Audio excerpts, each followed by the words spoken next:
तो बच्चों, मैं आपका स्वागत करता हूं विद्या गुरुकुल के इस प्लेटफॉर्म पर, जहाँ पे हम अपने अध्याय 3 को chapter 3 pair of linear equation in two variable को समझने वाले हैं। तो ध्यान से समझते हैं कि इसका मतलब क्या है। एक एक वर्ड को समझते हैं। पहले पेयर का मतलब क्या होता है। पेयर का मतलब होता है युग्म या जोड़ा,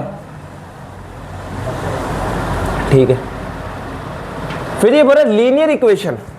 मैंने बोला था अगर तुम्हारे पास कोई पॉलिनोमियल हो, जैसे कि अभी तक अपने करते हैं कि मेरे पास कोई पॉलिनोमियल थी, पिछले चैप्टर में कुछ ऐसा किया है।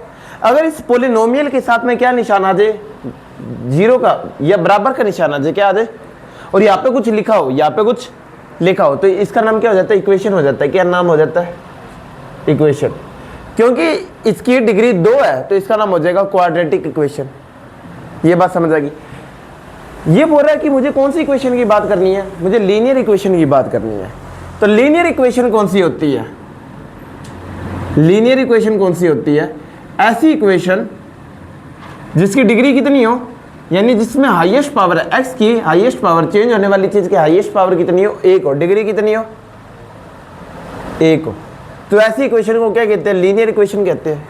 ये बोला लीनियर इक्वेशन में जो वेरिएबल है वो कितने हैं, 2 वेरिएबल है। मैंने बोला वेरिएबल क्या होते हैं, जो ऐसी चीजें, ऐसे नंबर जो चेंज हो सकते हैं और इन्हें एक्स, वाई और जेड से अपने दिखाते हैं। इसने बोला कितने वेरिएबल लेने हैं, 2 लेने हैं। तो हो सकता है क्वेश्चन में तुम एक्स वाई ले लो, वाई जेड ले लो, कुछ भी ले लो। अपने बुक में एक्स वाई दे रखे, हमने एक्स वाई लेंगे, ठीक है। तो अपने क्या लेते हैं, इसने क्या बोला, मुझे 2 वेरिएबल वाली लीनियर इक्वेशन लेनी है। तो अपने देखते हैं लीनियर इक्वेशन,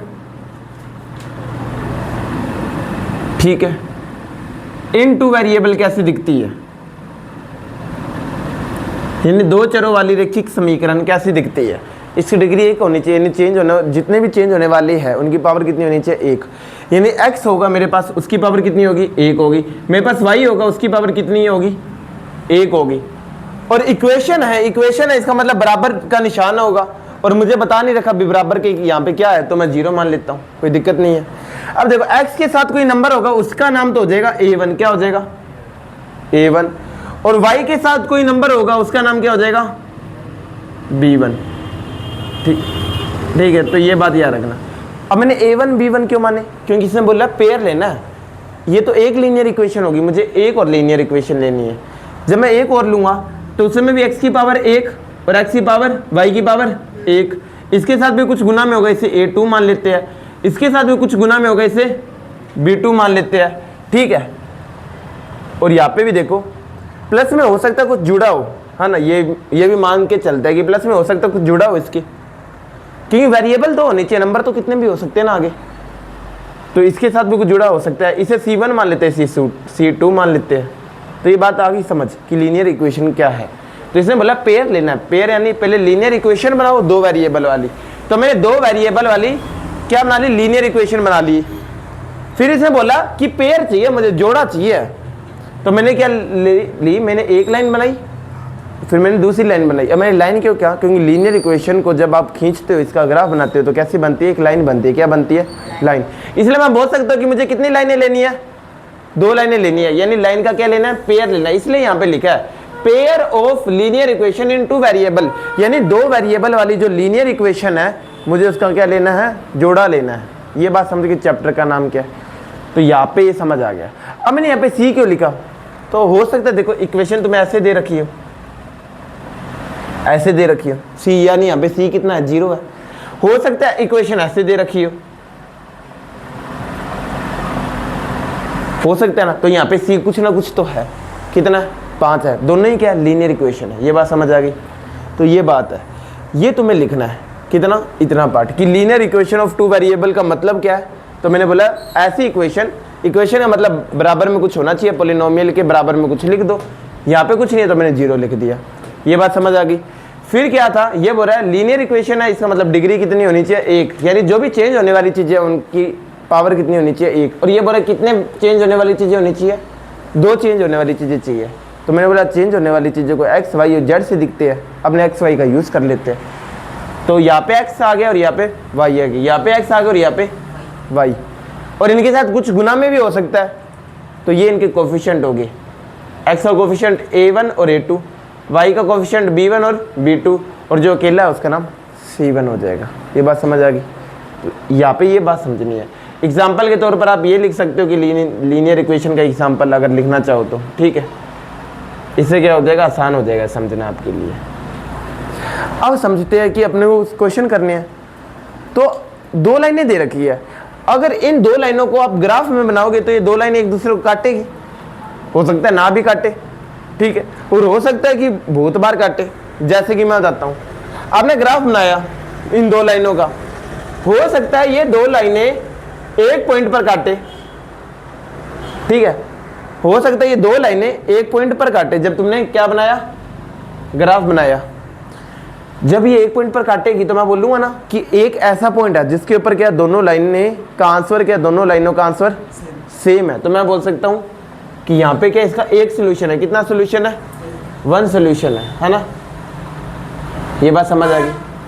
तो जब 2 लाइनें इंटरसेक्ट करती है, क्या करती है, इंटरसेक्ट, और उनका एक सोल्यूशन हो, तो इसे लिखूंगा कैसे, याद रखना।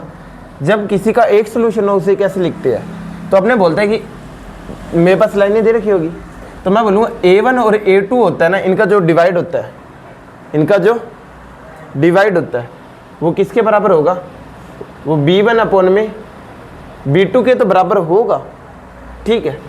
लेकिन तो तुम्हें ये सबके ऐसे अपॉन वाले निकाल देना है, A1 अपॉन में A2, B1 अपॉन में B2 और C1 अपॉन में C2। अगर ये दोनों तो बराबर आ जाए लेकिन ये बराबर ना आए, तो मैं क्या बोलूँगा कि इसका कितना सोल्यूशन है, एक सोल्यूशन है। ये बात याद रहेगी, कितने सोल्यूशन है इसके, एक सोल्यूशन है। तो यहाँ पे ये बात तुम्हें याद रखनी है। उल्टा हो गया, सॉरी, यहाँ पे आपको लिखना पड़ेगा यहाँ पर। अगर ये तीनों ही बराबर ना आए, क्या आए, तीनों ही बराबर ना आए, तो अपने क्या कहूँगा कि इसका कितना सोल्यूशन है, एक सोल्यूशन है। ये बात याद रहेगी। अब दूसरा समझते हैं। अगर मान लो मैंने इन दोनों लाइनों का ग्राफ बनाया, क्या बनाया, ग्राफ बनाया, और ये 2 लाइनें कुछ ऐसी आई, कैसी आई, यानी पैरेलल आई, क्या आई, पैरेलल आई। तो मैं क्या कह सकता हूं, अगर ये लाइनें पैरेलल आई, ये पहला केस है, दूसरा केस, अगर ये 2 लाइनें पैरेलल आई है, इसका मतलब क्या, ये काट नहीं रही, तो इनका वैल्यू कभी भी सेम आ ही नहीं रहा। ऐसे कोई वैल्यू नहीं है जब ये दोनों लाइनों की वैल्यू क्या हो, सेम हो, है ना। तो ये अलग अलग है, तो मैं बोल दूंगा इसका कोई सोल्यूशन नहीं है। तो नो सोल्यूशन, क्या है ये, नो सोल्यूशन। अब इसे मैं मैथमेटिक्स में कैसे दिखाऊंगा, बात यही है। तो अपने क्या वही करेंगे, A1 में A2 का डिवाइड कर देंगे, B1 में B2 का, C1 में C2 का डिवाइड कर देंगे। ये बात समझ आ गई। और अपने क्या चेक करेंगे, बराबर रखेंगे इन्हें।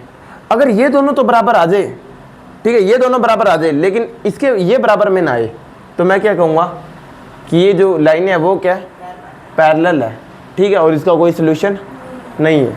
अब आगे समझते हैं इसी, ठीक है। कपड़ा कहाँ गया, अब इसी को आगे समझते हैं अपने।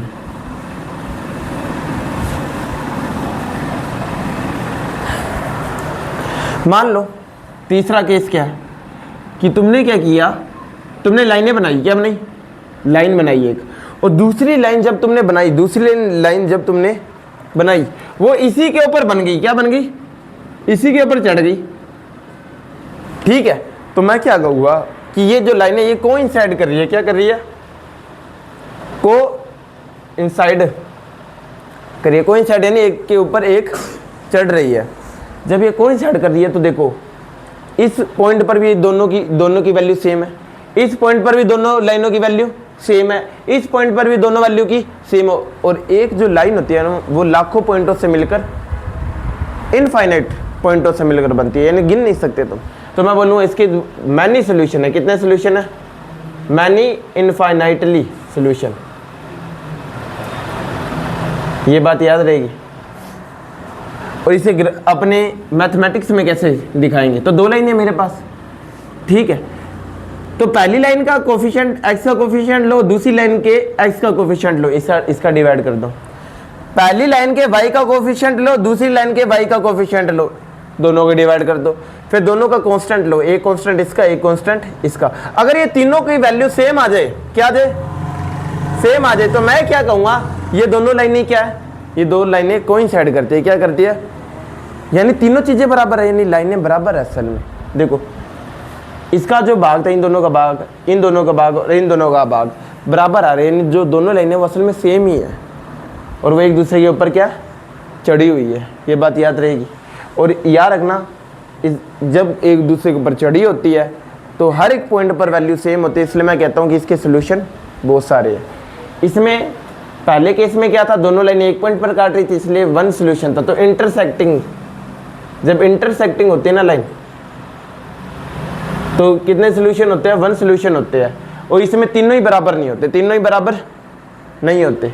इस केस में क्या होता है, जब पैरेलल होती है तो कोई सोल्यूशन नहीं होता, ठीक है, तो इन लाइनें दोनों ऐसे जा रही, काट ही नहीं रही एक दूसरे को।